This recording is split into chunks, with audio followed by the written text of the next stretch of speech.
car is not working. Brandon went over and he got her battery charged up. The guy that came out and worked on it didn't do it right. He left all this stuff loose and Brandon's a mess. He brought it home and charged it and it worked fine. But they wouldn't work fine. She said, well, this is how they're going to. Good. Sherry's here. Thelma is here. Yeah, it's came on early, and it's, I think, pretty extreme. But I mean, there's summers here are generally pretty hot, so I don't know how anybody would make it around here without air conditioning. But I guess they did back in the day. So my mom and them did it in Arkansas on farm, and it's humid there a lot, not just hot. And Mom and her sisters slept 3 to a bed, so somebody had to sleep in the middle. And my poor Aunt Betty was the peacemaker, I think, who was blessed to do that. So that was her blessing. Not being able to get away from our body at night when you're hot. Oh.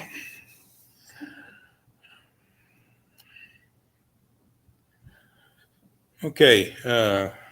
We're going to be in Genesis chapter 49. Again, this evening we're going to try to wrap up this chapter. If we get into chapter 50, that's fine, but I'm not expecting to. And I'm very sure we won't get through chapter 50. So you've got 2 weeks from tonight to let me know if you want something in particular to study on our Wednesday night study. And we can continue, just as a suggestion, continue into Exodus. That's, Genesis is a bear. Exodus is a different kind of bear, but it's still a bear. So if you're tired of the same book and it's just really, then maybe a break, a little palate cleanser between Genesis and Exodus would be a good idea. But be thinking about that if there's something you'd like to study.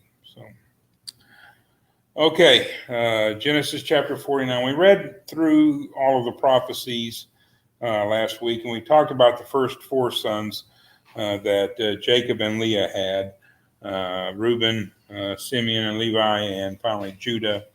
And we see how the first 3, for one reason or another, are going to be somewhat dishonored, particularly Reuben and Simeon. Levi has also a scattering, but it's not a dishonorable scattering. It becomes an honorable one, as they are the tribe of priests. Judah, the 4th son, also, we look at the stories of these guys, and we see that all their stories are pretty checkered. Judah's certainly is as well, but perhaps a different view, or maybe Jacob doesn't know about it or whatever. And Judah is given a lot of preeminence. He is going to be in a sense, the firstborn. He's going to receive the blessing and the preeminence that should have gone by normal course of things to Reuben, because of Reuben's bedroom interference one way or the other, whatever it was, with Jacob and Zilpah. So anyway, Reuben is going to be the tribe of kings. It's going to be the dominant tribe, and it is the tribe from which we receive Jesus. So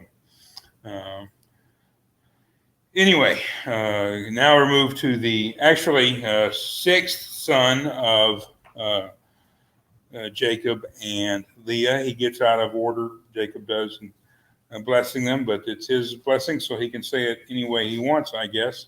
In verse 13, we see the blessing for Zebulun. Zebulun and Issachar was born first, are the last 2 sons of Leah. She also had Dinah. And Issachar and Zebulun are born after the mandrake episode with Reuben. So you could say that Reuben helped create these 2 tribes. But Zebulun, verse 13 of Genesis chapter 49, Zebulun will dwell at the seashore, and he shall be a haven for ships, and his flank shall be towards Sidon. if you have in your Bible a map of the 12 tribes and where they were located, you can look at it if you'd like. And if you do, you will see that Zebulun did not dwell on the seashore, that they were a land-based, land-bound tribe. They weren't even, I don't think, up against the Sea of Galilee. So this prophecy is a little challenging to those who want everything to be historically correct and accurate. Evidently, though, Zebulun did emerge as a trade power, and maybe some of the roads or whatever it was somehow allowed them to kind of be a pinch point between these great shipping cities of Tyre and Sidon, these Phoenician cities. Maybe you had to go through Zebulun to get to Jerusalem and to get to other trade routes, to get to Egypt perhaps, and they were able to acquire wealth in that manner. They were a wealthy tribe, but not actually on the seashore. You could say their wealth was derived from the sea, even though they didn't live on it. Deuteronomy chapter 33, verse 19, Moses says that it will draw abundance out of the sea, and that is a probably fair and accurate, historically accurate assessment of it. They weren't super prominent. They were not a real powerful tribe. They didn't have a big chunk of land, but evidently pretty prime location, even though it wasn't on the seashore. But they did serve under Barak and Deborah in Judges chapter 4. They helped fight off Sisera, and that is one of their big moments in Israelite history. Looking back, was that battle won through Deborah and Barak. And some tribes, it's kind of one of those defining moments in a tribe. Kind of, did they come along and pitch in and fight, or did they act reluctantly? Reuben acts reluctantly. Zebulun was evidently all in. So they helped out immensely, even though they perhaps weren't a really large and powerful tribe. Anybody else have any thoughts on Zebulun there?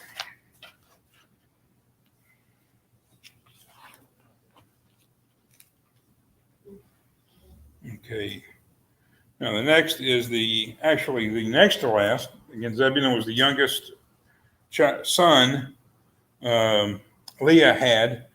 Issachar was the next to the youngest son Leah had. Issachar, verse 14 of Genesis 49, Issachar is a strong donkey lying down between the sheepfolds. When he saw that a resting place was good and that the land was pleasant, he bowed his shoulder to bear burdens and became a slave at forced labor. What do you think about Issachar there?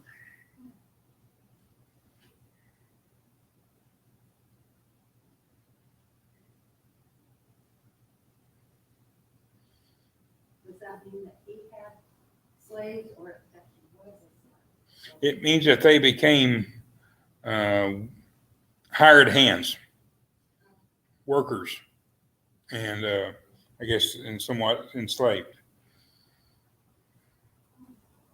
It is really a form of a curse more than a blessing. It is. Issachar will not be from a family and a culture that valued being the head person, the in charge. We now, centuries, millennia later, we know that work and productivity requires good, productive people on every level. You can't just have the brainiac and go-getter at the top. You got to have people all along the chain of command that are doing their jobs and probably going above and beyond a little bit. But Issachar existed at a time when that was not an admirable trait, to be kind of down on the bottom. They were coming from wealth. They were coming from power. They were coming from ownership, and they kind of themselves become owned. So this is something that is kind of a mock or a ding on their character. It is something that's not particularly highly thought of. They maybe weren't really fighters, maybe afraid to be really assertive. Again, looking at this from a political standpoint, and these tribes all have to live together, and they all have to get along. They're subsets of one nation, and they don't all exist in exactly the same way. And some have more prestige and glory and wealth and power than others. So it sounds more like Issachar is okay. They have financial security, but they have kind of given up their status, their power, their prestige to acquire it. It's really not a very nice thing to say about them, but perhaps a way that they were understood by their tribe mates or the fellow tribes. Robin is here. Good.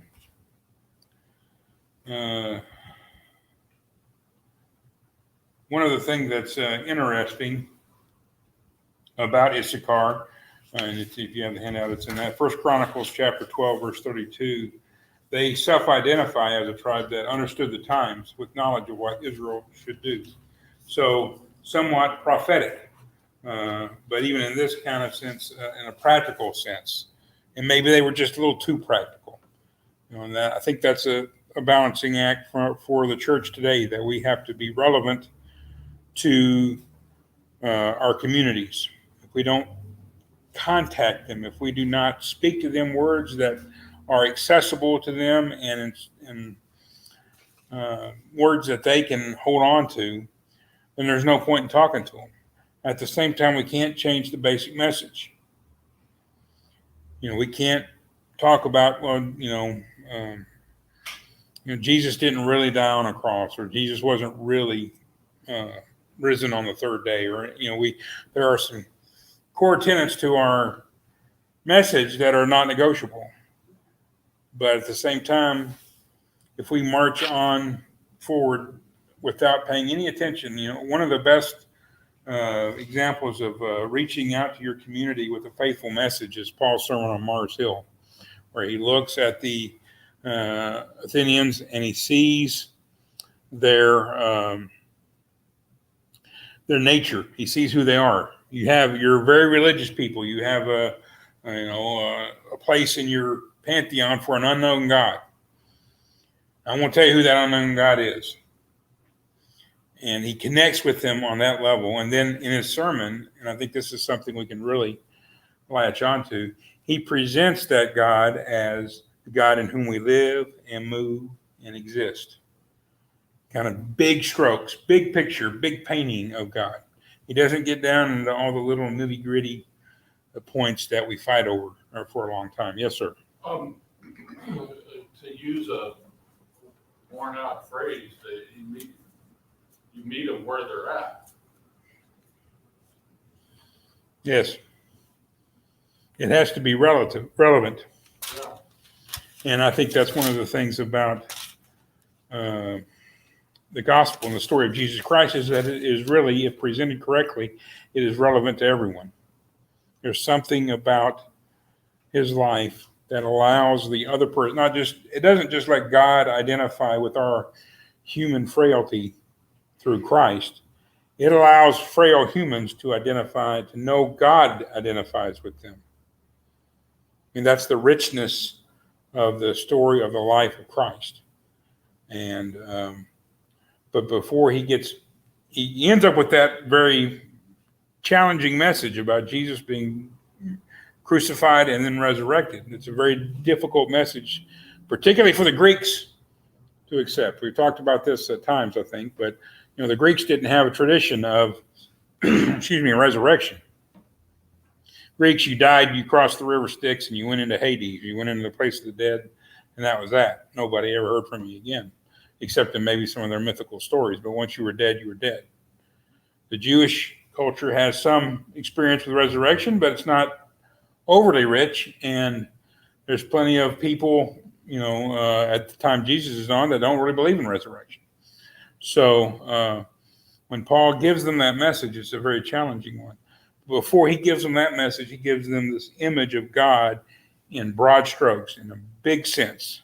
Creator God, sustainer God. That he is, this is why you are who you are, and this is the fact that you exist at all is due to him. So it's such a broad picture of God that everyone can take something from it. It's kind of like whenever you hear a political speech, sometimes the politician will get bogged down on his plan and little details and how he's going to pay for this and how he's going to, what program he's going to use and all that. And everybody falls asleep. Nobody remembers any of it. But if he talks about how great the country is, how great the state is, how great the county, the city is, and how, what his experience was or her experience was in this setting and how it transformed their lives and how they want to share that with other people, all of a sudden people resonate with it. That's what I want. You don't have to get into all the little nitty-gritty details all the time.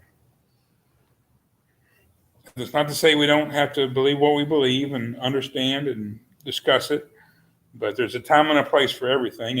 And Paul doesn't present, he knew the Old Testament backwards and forwards, and he doesn't talk about Moses. He doesn't talk about Abraham, Isaac, Jacob, Reuben. He didn't go into, the 12 tribes they don't know anything about that, so he doesn't talk about it.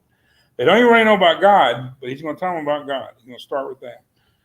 So that is, I think, even though Paul wasn't from the tribe of Issachar, that is an example of kind of looking around prophetic in a way that's not predictive, prophetic in a way that discerns how the word should be presented, what should be emphasized perhaps at this time, and why. Why do we talk about these particular things? So I think that was their claim to fame. Okay.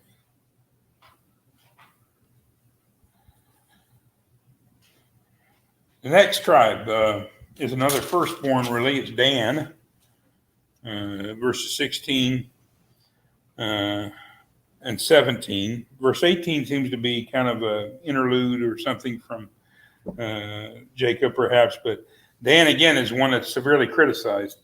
Dan shall judge his people as one of the tribes of Israel.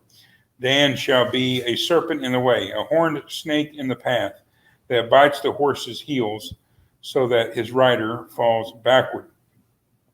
Speaking of snakes, I don't know if you heard this, but in Raleigh, North Carolina, somebody had a pet spitting cobra and it got loose. So it's been slithering around the city of Raleigh, North Carolina. I think they found it. I don't know if they've captured it. Cobras are bad enough. Spitting cobras pose their own additional risk. And then I read an article this evening that said that same guy that lost his pet cobra was bitten by his pet green mamba several months ago. So this guy needs to find a new hobby. Snake keeping is not for him. Yeah. You wouldn't want a pet cobra, would you, Karen?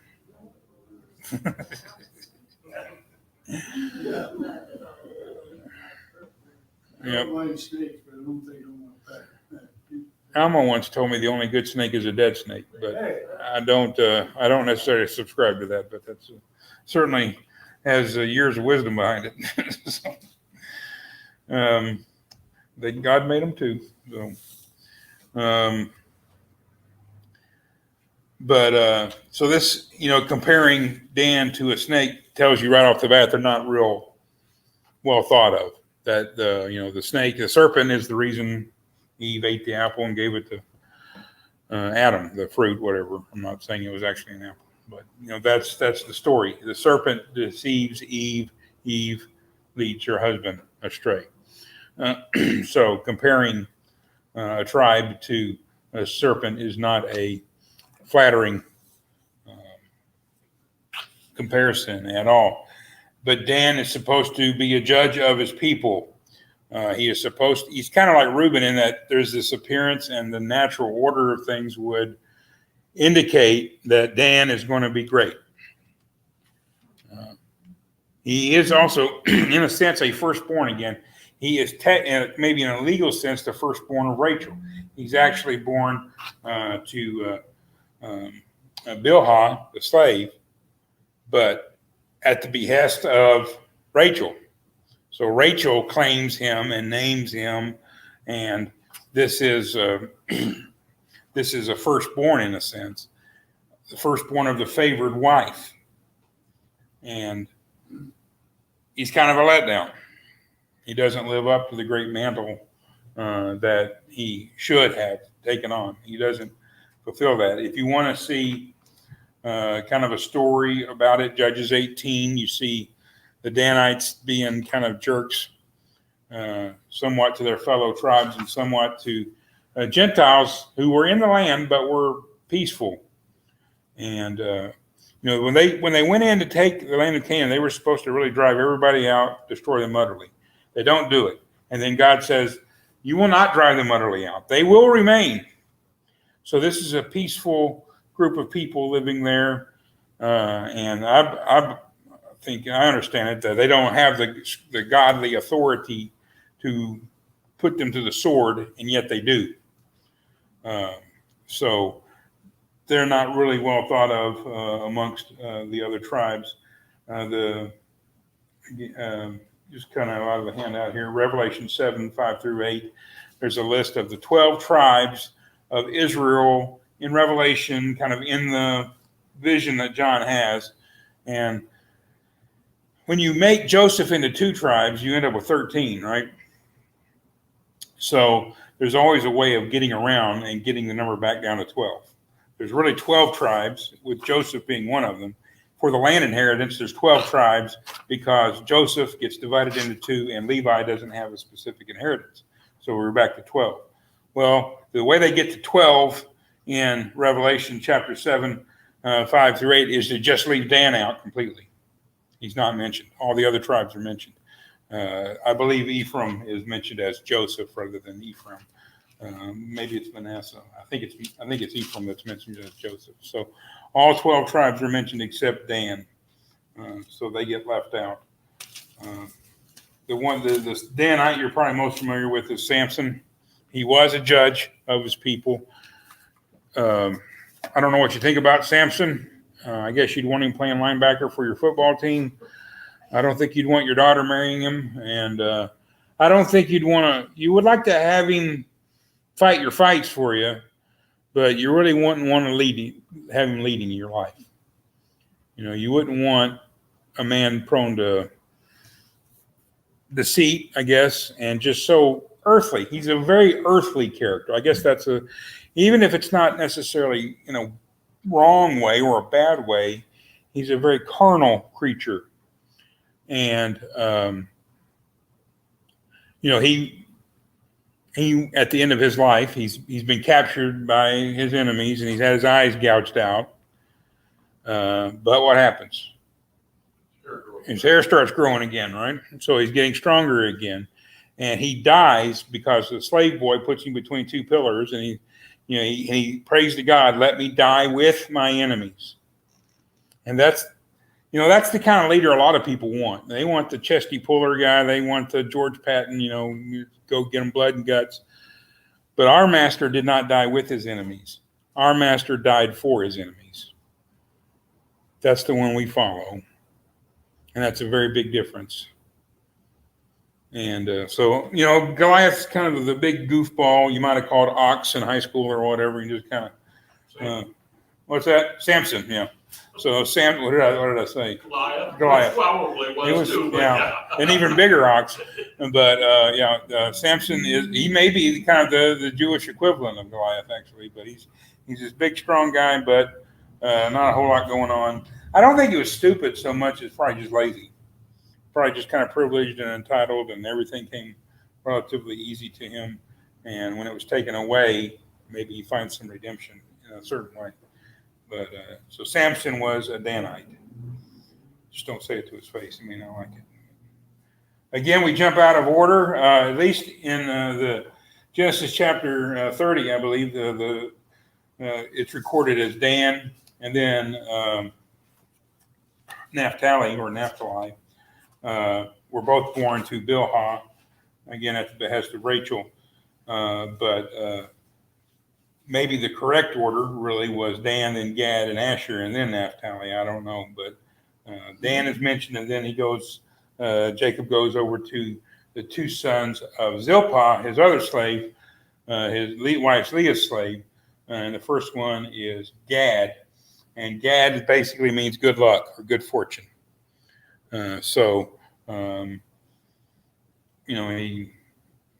He's a fortune cookie, I guess you could say. Whenever you open it up, you'll find an extra $20 in your coat pocket one day, something like that. But that's kind of how Leah receives him, because now Leah, Rachel has given her slave over to her husband and has gotten sons out of her. Now Leah is getting more sons. She stopped having sons. This is before the Mandrake episode. She stopped having children, so she gives Jacob Zilpah, and Zilpah gives both of them a son. His name is Gad, good luck, good fortune. They lived on the east side of the Jordan River, and that's a little bit of an indictment that they didn't really cross the Jordan. They did fight. Those tribes, the Gad, Reuben, and the half-tribe of Manasseh did help fight west of the Jordan River, the true promised land. But they found good land on the east side, and they just stayed there, and it's kind of a bit of an indictment. Perhaps like Zebulun Issachar's willingness to kind of settle. Gad and the others kind of settled a little bit.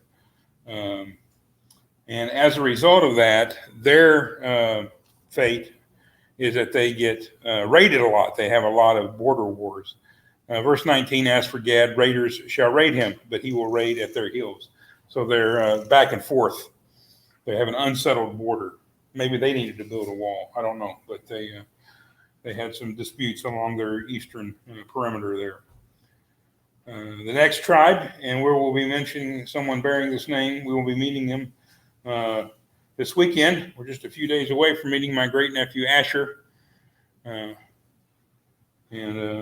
Asher was, again, meaning happiness. Reflects the happiness that Leah, again, is getting another son through her slave Zilpah.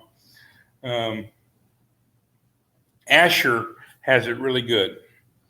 I hope my great nephew is as blessed as Asher the tribe was.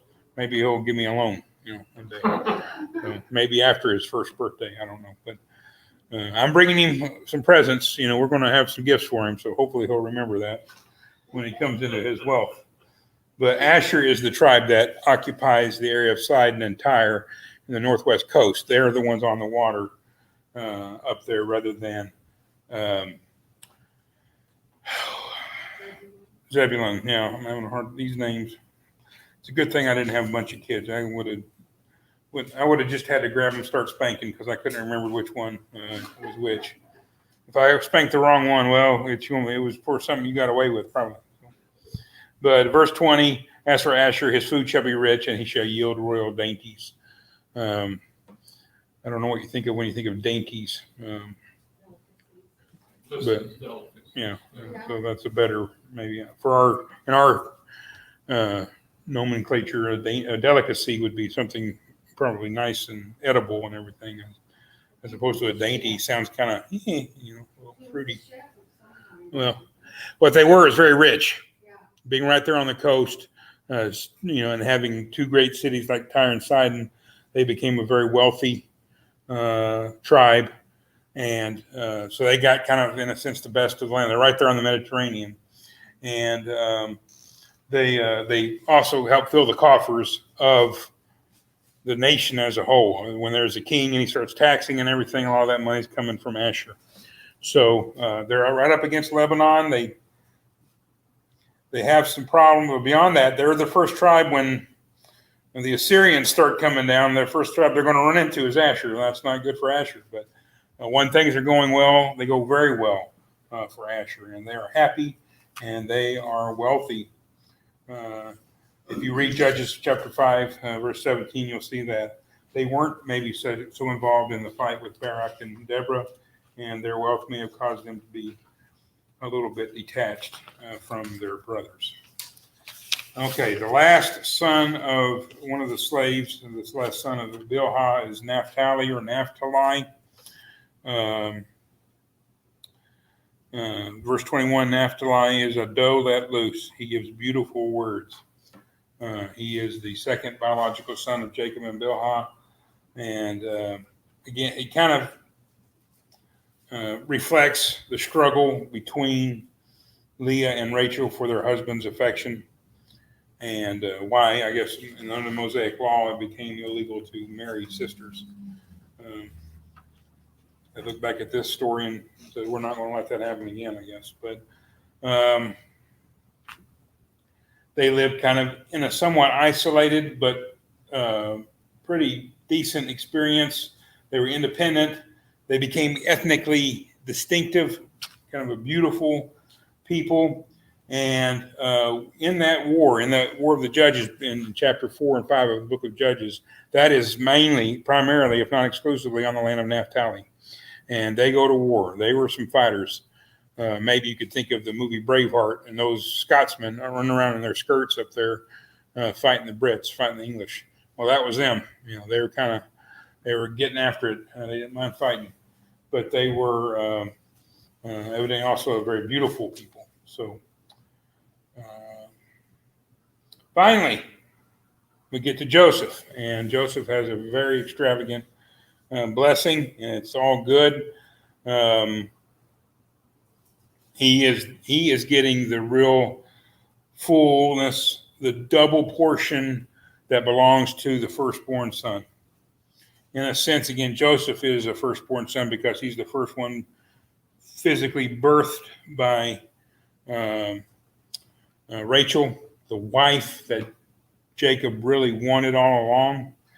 And so he is, again, in a way, the firstborn son, ahead of all these others. Even though he's next to last, the 11 out of 12, he is in a way the first. And he is privileged and blessed. Certainly, he suffers.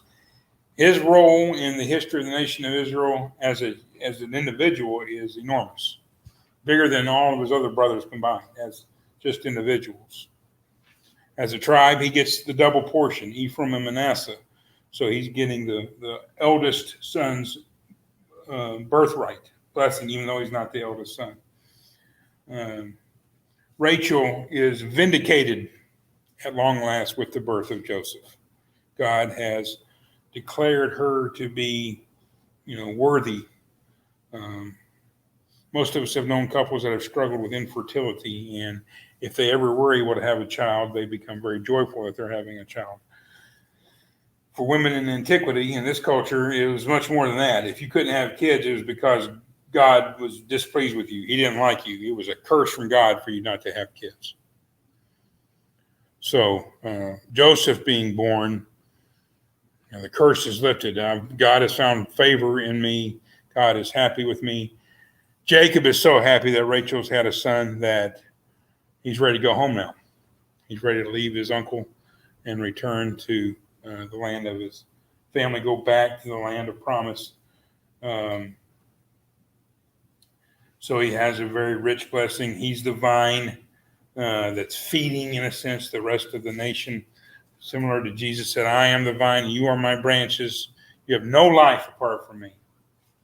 And Joseph's brothers would have had no life apart from him because he saved them in the famine. And then finally, Benjamin, verse 27, Benjamin, his blessing is also kind of an odd one and perhaps a little bit ironic. Benjamin is a ravenous wolf. In the morning, he devours the prey, and in the evening, he divides the spoil. It's kind of an ironic, everything about Benjamin, in a sense, I guess you could say, is ironic. Rachel names him as she's dying, and she names him the son of my sorrow. And Jacob kind of knows, it's kind of like naming your son Sue, I guess. You're not going to do that. So he changes his name to the son of my right hand. And yet the Benjamites are known to be left-handed. So I guess the son at your right hand is, his left hand is near your right hand. So maybe that's what it means. But they are a little more often than not, a little more often than is common, I guess you could say, left-handed. And that kind of plays into the story of Ehud in Judges chapter 3. Benjamin has a very, and maybe this is the sorrow, Judges 19 through 21, the book of Judges closes with a horrible story of Benjamin that has all the echoes of Sodom and Gomorrah within the people of God, within the family of faith. Sodom and Gomorrah exists, basically. And as a result, the tribe of Benjamin is the recipient of an attempted genocide and an effective genocide by their brothers. They are almost completely eliminated. They are brought back by kind of intentionally artificial means. We have to especially try to save the tribe of Benjamin after we've killed almost all of them. So his tribe is, at the end of the book of Judges, Benjamin is like the lowest of the low. They're the worst tribe in the country. They're the ones everyone else looks down on. At that time, this is when Israel wants a king. So God chooses a king for Israel from Benjamin. You want a king? Okay, I'm going to give you a king. In some ways, we think of Saul as a likely candidate. He's a big, tall guy, but he's a fraidy cat too, kind of. He's kind of a paper tiger. But he ends up being a pretty good king. In the big sense of things, when you look at all the kings of Israel, Saul's really not that bad. But he's not pleasing to God, and that's the main thing. But he was an unlikely king. We think of David as being unlikely because he's much younger than his brothers and still kind of a youth and all of that. Saul was unlikely too. Saul was a very unlikely king. But that name and that tribe has lasting and reach, and it reaches into the church because the Apostle Paul identifies as a member of the tribe of Benjamin. And Saul, the Apostle Paul's real name was Saul of Tarsus, the name of a king. This is their guy. They're proud of him. You fly into Little Rock, unless you're on a charter jet, you're going to be flying. If you fly in a commercial jet, you're going to be landing on what used to be known as Adams Field. It is now the William and Hillary Clinton Airport.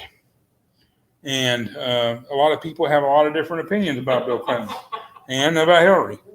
But Bill was the governor for Arkansas for a long time. He's kind of their guy, coming from Arkansas. He's kind of our guy, whether we didn't like everything about him, but he was our guy.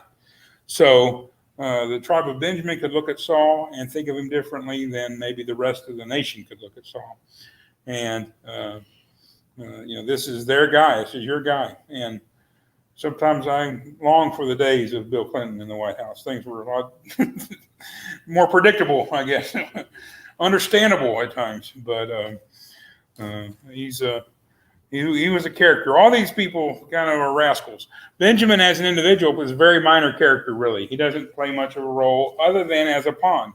Joseph is using Benjamin to pull, ultimately, Jacob down to Egypt. But first, he wants to get control of Benjamin, even at the expense of his father having him. So he's kind of a pawn in the game, and then we don't ever really see much of him as an individual. Okay, we're already over. We will finish up Genesis 49, and it's okay because the section about Jacob's death ties into the first big part of Genesis chapter 50. And when I get back, we will make every effort to finish the book of Genesis on one Wednesday night, one go. And I know you've been in it a long time. I know it's a difficult read at times. It is a big, long, hard book in so many ways. And it's a book that, because it's so hard, I think we reduce it to children's stories. It's a lot easier to just think about God saying to Noah, build me an arky, rather than. Well, and as you pointed out, not only do we reduce it to children's stories, we sanitize those children's stories to some degree. We don't picture all the people and the animals just standing there and the water coming up over and they're drowning because they got nowhere to go. And God doing it to them. Because that's kind of tough. And the water coming up, you're standing there and the water. Well, and Joseph showed us many colors. We know how bad his brothers were, but Joseph was Dolly had a good song about it, didn't she? So, okay, we're almost there. We're almost done. I'm gonna give you a week off, and we'll come back in 2 weeks. So, Mr. Cole, Mr. King Cole,